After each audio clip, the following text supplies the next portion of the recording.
The gambling companies are absolutely telling Adam Silver what to do. I mean, it's a disaster. Chaos erupted across the league, following leaks that betting giants strong-armed the commissioner into dropping the hammer on franchises trying to lose on purpose. Forget about fan experience or the sanctity of the game. Those massive penalties levied against Utah and Indiana had zero to do with integrity. It was all about shielding the point spreads. The fan base is furious, and this scandal might just spell the beginning of the end for the commissioner's reign. Let us break down the crackdown. On February 12, 2026, the league slapped a $500,000 fine on the Jazz and hit the Pacers for $100,000, citing detrimental conduct. Utah had been sitting stars like Lauri Markkanen, along with Jaren Jackson Jr. and Jusuf Nurkic, keeping them glued to the pine during the final 12 minutes of contest they actually had a shot at winning. One glaring example was a February 7th meltdown against Orlando, where the Jazz mysteriously choked away a 17-point advantage. Meanwhile, Indiana decided to park their heavy hitters, Tyrese Haliburton, Pascal Siakam, Andrew Nembhard, and Aaron Nesmith, handing a victory over to Utah. Even though league officials deemed those guys fit for action, Adam Silver took the stage just 48 hours after the fines, on February 14, 2026, for his yearly All-Star address, and let me tell you, the man came out swinging. He labeled the current race to the bottom as the most egregious display of losing strategies we have witnessed in ages. Silver warned that everything is on the table to kill this trend, from stripping franchises of their draft selections to completely overhauling the lottery system. He essentially admitted the status quo is broken, stating unequivocally that the current product on the floor is failing and the approach is not working. The commissioner tried to spin the narrative around the paying customers in the arenas and the viewers at home. He insisted that the league cannot ignore the fan base, emphasizing the need to respect the people who fuel the NBA machinery every single day. It sounded noble, like a leader protecting the game's honor. But 48 hours later, a much darker motivation came to light. On February 16, 2026, veteran insider Ben Golliver dropped a bombshell on the Greatest of All Talk podcast that flipped the script. Golliver pointed out the obvious elephant in the room. The NBA is deeply intertwined with betting markets, where over-under lines hang in the balance. Individual player prop bets are on the line. He argued that when coaches randomly sit stars without notice, you end up with a mob of furious bettors and enraged sportsbook partners losing their shirts. That financial pressure, he suggested, was the real catalyst behind Silver's aggressive crackdown during the All-Star festivities. That perspective changes the entire board. If Golliver is right, then the penalties, the public shaming, and the threats about draft capital had absolutely nothing to do with the average fan. It was entirely about protecting the house.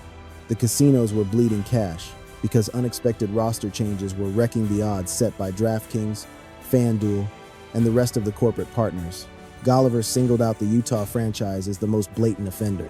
He asked a simple question: how many wagers die when stars sit the fourth? Vegas sets the line based on the starters playing normal minutes. We are talking totals, spreads, and individual performance stats. When those key guys get pulled in a tight game, the math breaks. Bettors get burned unfairly, and the books take massive, unplanned financial hits. Insider whispers suggest the gambling giants launched a full-scale lobbying effort, demanding the league fix the schedule management issues to stabilize the betting market rather than the actual game. Suddenly, the entire narrative turned on its head. It wasn't about whether tanking deserved a penalty anymore. It was about who the league was actually trying to serve. Silver carefully danced around the betting topic at the podium, sticking to his talking points about duty to the fans and structural repairs. He pointed to the loaded 2026 prospect pool as the main driver for the odd behavior. He preached unity, claiming all franchises need to realize they are partners in this enterprise. But what he didn't say spoke volumes.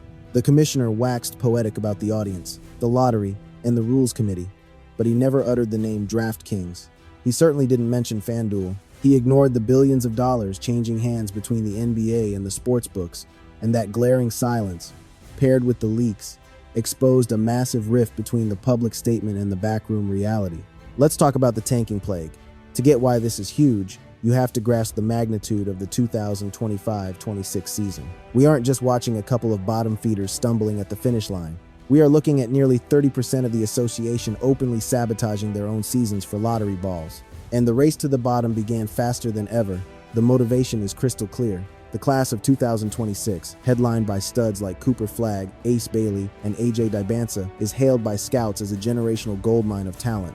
In a sport where one superstar can shift a club's destiny for 10 years, The hunger to secure the absolute worst record is at an all-time high. That number one pick isn't just a roster spot. It's a franchise savior, a merchandise machine, and a reason for the city to believe again. Utah became the face of this sham. Sitting at 18-38 with zero playoff hopes, the Jazz had every incentive to chase a top-tier selection. Their strategy was shameless. Compete hard for 36 minutes, then pull the plug and implode in the fourth. Coach Will Hardy took heavy heat for the tactic, especially after the team brought in Jaren Jackson Jr. When the trade deadline hit, Utah put up a smokescreen about staying competitive, only to slash his minutes exactly when the game was on the line. That historic $500,000 slap on the wrist, the biggest anti-tanking fine ever levied, didn't make the Jazz flinch or alter their game plan one bit. Then you had the Indiana Pacers, serving up a different flavor of the same ugly disaster. Fresh off an NBA Finals run just a season ago, they had completely collapsed, sitting at a miserable 15 wins and 40 losses. Starting out 6-31 wasn't just a slump. It was a surrender, even if injuries gave them a convenient excuse. Sure, Tyrese Haliburton was nursing a bad Achilles, but the franchise had a much deeper, structural reason to keep losing. They were on the hook to send Toronto a 2026 first-rounder, but a top 8 protection meant tanking into the bottom 8 was the only way to save their asset. Suddenly, that fine print turned every single defeat into a victory for the front office. Utah and Indiana were just the tip of the iceberg, though. The Washington Wizards were languishing at 14-39. Having pulled the plug on Anthony Davis's season due to hand and groin issues after a trade that already smelled fishy. With Trae Young also shelved for a leg injury, you had to wonder if it was bad luck or bad faith, but the tank rolled on regardless. Washington had planted its flag in the lottery race, eyeing blue-chip prospects like Ace Bailey to salvage their rebuild. Over in Brooklyn, the Nets were sitting at 15-38, fully embracing a reset after burning through 5 first-rounders in the 2025 draft. They trotted out a raw lineup that couldn't pass the ball to save their lives, ranking dead last in assists. Leaning on a gunner like Cam Thomas made it obvious they were stacking up losses by design, not by mistake. Bottoming out completely, the Sacramento Kings held the league's worst record at a dismal 12-44. Buried by a 14-game skid, the Brass switched to an all-rookie rotation, shamelessly chasing the number 1 overall pick. The New Orleans Pelicans, stuck at 15-41, had already shipped their unprotected 2026 first-rounder off to Atlanta. That meant every time New Orleans lost, they were actually doing the Hawks a favor, creating a twisted web of incentives. Even the Dallas Mavericks were spiraling at 19-35, still reeling from the aftershocks of the Luka Doncic blockbuster. Portland was stuck in reconstruction mode, trying to navigate the mess left by the Chauncey Billups indictment. Rumors swirled that the Los Angeles Clippers were tanking to manipulate a draft pick owed to the Oklahoma City Thunder. Meanwhile, the Charlotte Hornets and Chicago Bulls were quietly piling up defeats to creep up the draft board. The sheer number of franchises throwing games made this season unlike anything we've ever witnessed. There's a reason Commissioner Silver labeled this the darkest year in league history. We weren't looking at a couple of cellar dwellers phoning it in for the last 2 weeks of the schedule. This was a systemic collapse involving 10 or more organizations, stretching from opening night all the way past the All-Star break. And let's be honest, the owners didn't lose a wink of sleep over the fines. One exec admitted he'd happily cut a blank check for a top 3 pick, knowing a franchise-changing talent is worth infinitely more than any penalty the league could dream up. When you're worth billions, a $500,000 ticket is just a rounding error. It's strictly the cost of doing business. The gambling merger. The league's romance with sports betting didn't just spring up out of nowhere. It was a slow, calculated seduction that started long before the average fan caught wind of it. That relationship has morphed into a full-blown addiction that dictates the league's every move, with Adam Silver serving as the master architect. Rewind to 2014, and most major sports were still treating betting like a contagious virus that had to be contained. Silver wanted to drag the industry into the light, regulating it so the league could track integrity issues the second they popped up. In a way, the commissioner was placing a massive wager of his own. He positioned the NBA as the bookie's best friend, banking on an inevitable tidal wave of change in American laws and culture. The payoff hit in 2018 when the Supreme Court smashed the federal ban on sports betting. That ruling burst the dam for state-by-state legalization, leading to a frenzy where Americans gambled over $119 billion in just 1 year. Suddenly, the Big Four sports leagues were tripping over themselves to get in bed with the sportsbooks. But thanks to Silver's early hustle, the NBA was already laps ahead of the competition. The deals that followed were massive and woven into the very fabric of the game, with DraftKings and FanDuel crowned as the league's co-official betting partners. Sportsbook logos plastered arena walls, while TV broadcasts started flashing live odds like they were just another part of the score. Even superstars like LeBron James and Kevin Durant inked their own personal endorsement contracts with betting giants. The league went as far as letting team owners buy equity in the very sportsbooks taking bets on their games. The line separating hoops from the sportsbook didn't just get a little fuzzy, it was bulldozed, clearing the way for a cash cow churning out billions in joint profits. We are talking about astronomical sums here, with forecasts predicting American leagues will rake in $4.2 billion from gambling tie-ins, and the NBA is grabbing a massive slice. This isn't just extra pocket change, it is a foundational pillar holding up the entire financial roof. That specific backdrop is exactly why Golliver's report lands with such explosive impact. When the betting world sinks its claws into the entire sport, and a coach benches his stars as the fourth quarter tips off in a tight matchup, every single wager relying on those athletes goes up in smoke. Point spreads calculated with mathematical precision suddenly mean absolutely nothing. The house takes a hit, the punter feels robbed, and that whole fragile web of confidence required for legal wagering begins to disintegrate because unannounced tanking is torpedoing the integrity of the action.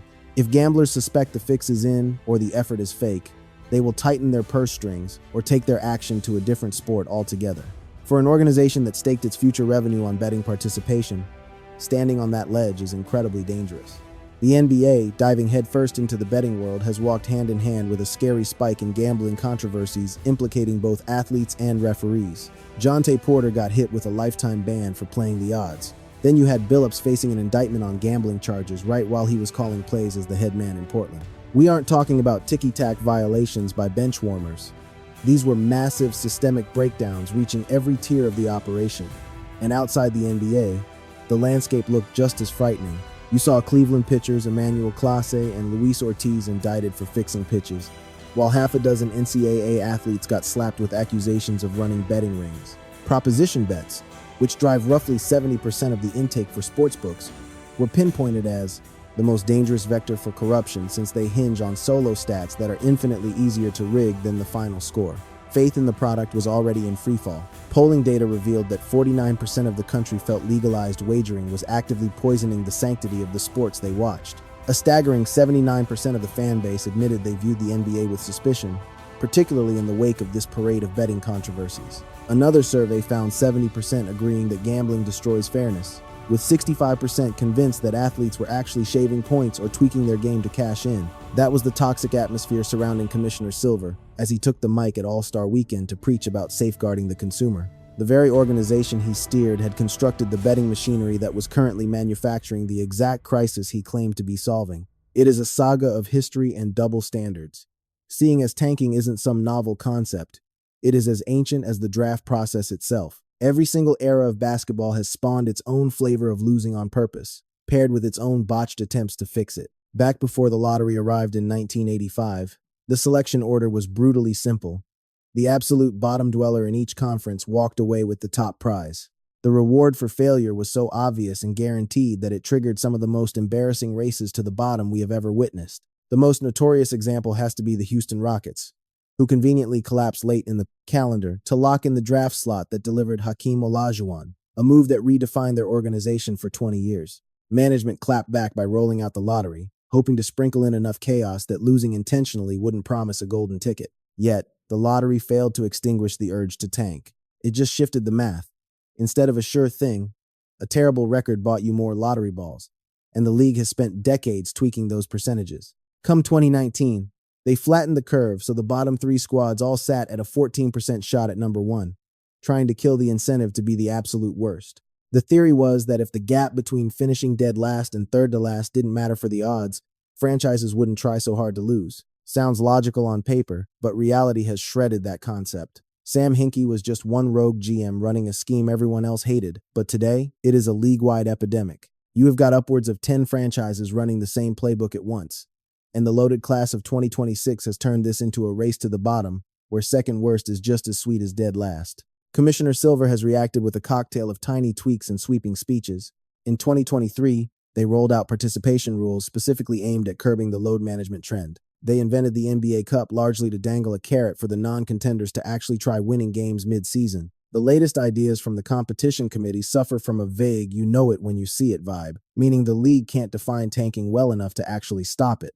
That isn't exactly the spot we aim to occupy, he admitted. He also suggested it is time to re-examine the whole setup to see if their methods are outdated, specifically pointing a finger at the lottery system. But let's be honest, taking fresh looks has been Silver's go-to play for years now. As the Ringer pointed out, Silver's tenure has seen a total overhaul, reforming the lottery, adding the play-in, launching the cup, tightening the calendar, boosting replay, and constantly tinkering with the all-star format. Every single fix was pitched as the ultimate answer, yet not one of them touched the rod at the core. In a game where one superstar flips a franchise's destiny, hitting rock-bottom beats being stuck in the middle every time. Then you have Mark Cuban, the Mavericks boss, who flipped the script completely. Instead of warring against tanking, Cuban said the league should hug it out, slamming the fines and arguing that a total teardown actually sells hope for a brighter tomorrow. His point? Fix the ticket prices for the average Joe instead of micromanaging who teams put on the floor. And that hot take exposed a reality no one wanted to face. The system freezes out the very die-hard Silver claims to save, while the betting giants he actually answers to aren't buying a single nosebleed seat. Silver even cracked the door open for the most nuclear option on the table. Purely in theory, we are talking about scrapping the draft altogether and letting rookies pick their teams like free agents with set paychecks. It would turn recruitment into a mutual handshake deal, a concept Silver floated without actually signing on the dotted line. Just another what-if tossed onto the pile of fixes for a league losing its street cred. All the pieces we have covered: the losing on purpose, the massive penalties, the sportsbook squeezing, that awkward media briefing. Paint a picture of an organization so entangled with betting partners that it is letting odds makers dictate the rulebook and kill its own independence. That Dunk Central post blasting Golliver's words went viral with over 13,000 likes, sparking a firestorm from fans who already smelled a rat.